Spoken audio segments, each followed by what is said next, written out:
जय श्री राम दोस्तों, आप सभी का मेरे इस YouTube चैनल में हार्दिक स्वागत है। आप सभी को रवि प्रदोष व्रत की हार्दिक शुभकामनाएं। जहां एकादशी भगवान विष्णु जी को अत्यंत प्रिय है, वहीं प्रदोष व्रत भगवान शिव को अत्यंत प्रिय है। दोस्तों, अधिक मास यानी कि पुरुषोत्तम मास में भगवान विष्णु जी की उपासना करना श्रेष्ठ फलदायी माना गया है, तो वहीं सावन के महीने में भगवान शिव की उपासना करना श्रेष्ठ फलदायी माना गया है। इस साल दोनों महीनों का मिलन हुआ है, जिसकी वजह से भगवान शिव और भगवान विष्णु जी की एक साथ पूजा करना श्रेष्ठ फलदायी माना गया है। इस साल सावन महीने के मास में अधिक मास पड़ गया है, जिसकी वजह से हरि और हर दोनों की पूजा करना अत्यंत शुभ फलदायी माना गया है। पुरुषोत्तम मास महात्म मैं आपको हर रोज एक अध्याय श्रवण करवा रही हूँ, जिससे कि पुण्य की बढ़ोतरी हो और भगवान विष्णु जी की कृपा प्राप्त हो। दोस्तों, आज मैं आपको इस वीडियो में पुरुषोत्तम मास महात्म का 13वां अध्याय श्रवण करवा रही हूँ। इसके पहले के 12 अध्याय मेरे चैनल पर अपलोड हैं, आप वहाँ पर जाके श्रवण कर सकते हैं। तो चलिए वीडियो शुरू करते हैं। दोस्तों, अगर आपको हमारी ये वीडियो अच्छी लगी हो तो लाइक और शेयर करें और चैनल को सब्सक्राइब करना ना भूलें और कमेंट बॉक्स में ओम नमो भगवते वासुदेवाय अवश्य लिखें। तो चलिए वीडियो शुरू करते हैं। दोस्तों, आज रवि प्रदोष है और प्रदोष भगवान शिव के अत्यंत ही प्रिय है। आज प्रदोष काल में भगवान शिव की उपासना करना शुभ फलदायी माना गया है और इसी के साथ पुरुषोत्तम मास महात्म सुनने का भी विधान है। अब तक हमने 12वें अध्याय में पढ़ा कि कैसे द्रौपदी जी ने पिछले जन्म में पुरुषोत्तम मास का तिरस्कार करके कितना दुख पाया। अब हम आगे की कथा श्रवण करते हैं। ऋषि रोग बोले, हे सूत, हे महाभाग, हे बोलने वालों में श्रेष्ठ, पुरुषोत्तम के सेवन से राजा दृढ़धनवा शोभन राज्य पुत्र आदि तथा पतिव्रता स्त्री को किस तरह प्राप्त किया और योगियों को भी दुर्लभ भगवान के लोक को किस तरह प्राप्त किया। हे तात, आपके मुख कमल से बार बार कथा सार सुनने वाले हम लोगों को अमृत पान करने वालों के समान कथा अमृत पान से तृप्ति नहीं होती है। इस कारण से इस पुरातन इतिहास को विस्तार पूर्वक कहिए। हमारे भाग्य के बल से ही ब्रह्मा ने आपको दिखलाया है। सूत जी बोले, हे विप्रलोक, सनातन मुनि नारायण ने इस पुरातन इतिहास को नारद जी के प्रति कहा है। वही इतिहास इस समय मैं आप लोगों से कहता हूँ। मैंने जैसा गुरु के मुख से राजा दृढ़धनवा का पाप नाशक चरित्र पढ़ा है, उसको सब मुनि श्रवण करें। श्री नारायण बोले, हे ब्राह्मण नारद, सुनिए, मैं पवित्र करने वाली गंगा के समान राजा दृढ़धनवा की सुंदर कथा कहूँगा। है देश का रक्षक, श्रीमान बुद्धिमान तथा सत्य पराक्रमी चित्रधर्मा नाम का राजा था। उसको दृढ़धनवा नाम से प्रसिद्ध अति तेजस्वी सब गुणों से युक्त सत्य बोलने वाला धर्मात्मा और पवित्र आचरण वाला पुत्र हुआ। कान तक लंबे नेत्र वाला, चौड़ी छाती वाला, बड़ी भुजा वाला महातेजस्वी वह राजा दृढ़धनवा प्रशस्त गुण समूहों के साथ साथ बढ़ता गया। वह चतुर राजा दृढ़धनवा प्रसन्नता के साथ गुरु के मुख से एक बार कहने मात्र से पूर्व में पड़े हुए के समान व्याकरण आदि 6 अंगों के साथ 4 वेदों का अध्ययन कर गुरु को दक्षिणा देकर और विधि पूर्वक उनकी पूजा कर बुद्धिमान राजा गुरु की आज्ञा से पिता चित्रधर्मा की पुर को गया। अपने नगर में वास करने वाले प्रजा वर्ग के नेत्रों को आनंदित करता हुआ जिस पुत्र को देखकर राजा चित्रधर्मा भी अत्यंत हर्ष को प्राप्त हुआ। पुत्र जवान हो, संपूर्ण धर्म को जानने वाला हो और प्रजा पालन में समर्थ हो, इससे बढ़कर सार शून्य इस संसार में और क्या है, अर्थात कुछ भी नहीं है।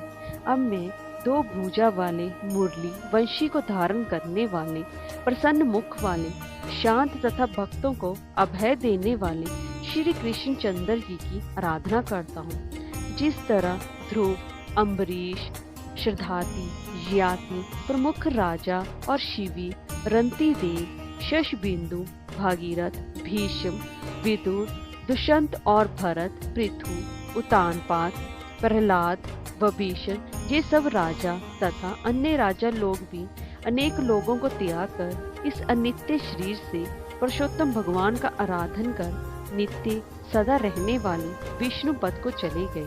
उसी तरह स्त्री, मकान, पुत्र आदि में स्नेह में बंधन को तोड़कर वन में जाकर हरि का सेवन करना हमारा भी कर्तव्य है। ऐसा मन में निश्चय कर समर्थ राजा दृढ़धनवा को राज्य का भार देकर स्वयं विरक्त हो शीघ्र पुल्य ऋषि के आश्रम को चला गया। वहां जाकर संपूर्ण काम नाव से निष्प्रह हो और भोजन त्याग कर हर समय मन से श्री कृष्ण चंद्र जी का स्मरण करता हुआ तप करने लगा। कुछ समय तक तप करके वह राजा चित्रवर्मा हरि भगवान के परम धाम को चला गया। राजा दृढ़धनवा ने भी अपने पिता की वैष्णवी गति को सुना। उस समय पिता के परम धाम गमन से हर्ष और वियोग होने से शोक युक्त राजा दृढ़धनवा पितृ भक्ति से विद्वानों के वचन में स्थित होकर परलौकिक क्रिया को करने लगा। नीति शास्त्र में चतुर राजा दृढ़धनवा अत्यंत शोभित पवित्र पुष्कर रावर्तक नगर में राज्य करने लगा। अच्छे स्वभाव वाली विदर्भ राज की कन्या उसकी स्त्री गुणसुंदरी नाम की थी। पृथ्वी पर रूप में उसके समान दूसरी स्त्री नहीं थी। उस गुणसुंदरी ने सुंदर, चतुर, शुभ आचरण वाले 4 पुत्रों को उत्पन्न किया और संपूर्ण लक्षणों से युक्त चारुमती नामक कन्या को उत्पन्न किया।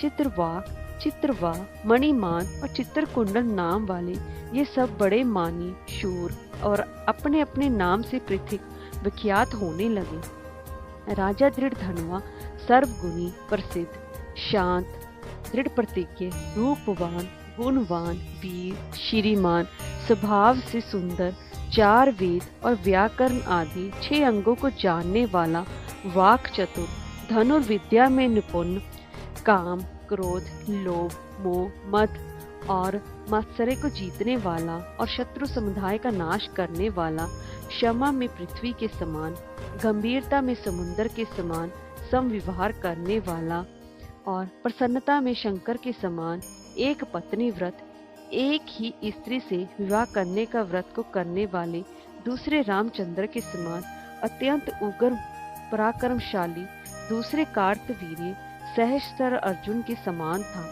नारायण बोले, एक समय रात्रि में शयन किए हुए उस राजा दृढ़धनवा को चिंता हुई कि आहो, ये वैभव, ये संपत्ति किस महान पुण्य के कारण हमें प्राप्त हुआ है। ना तो मैंने तप किया, ना तो कोई दान किया और ना तो कहीं पर कुछ हवन ही किया।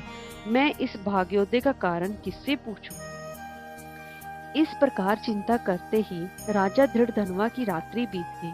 प्रातःकाल ब्रह्म मुहूर्त में उठकर विधि पूर्वक स्नान कर उदय को प्राप्त सूर्य नारायण का उपस्थान कर भगवान की कला की पूजा कर अर्थात देव मंदिरों में जाकर देवता के पूजन कर ब्राह्मणों को दान देकर तथा नमस्कार करके घोड़े पर सवार हो गया।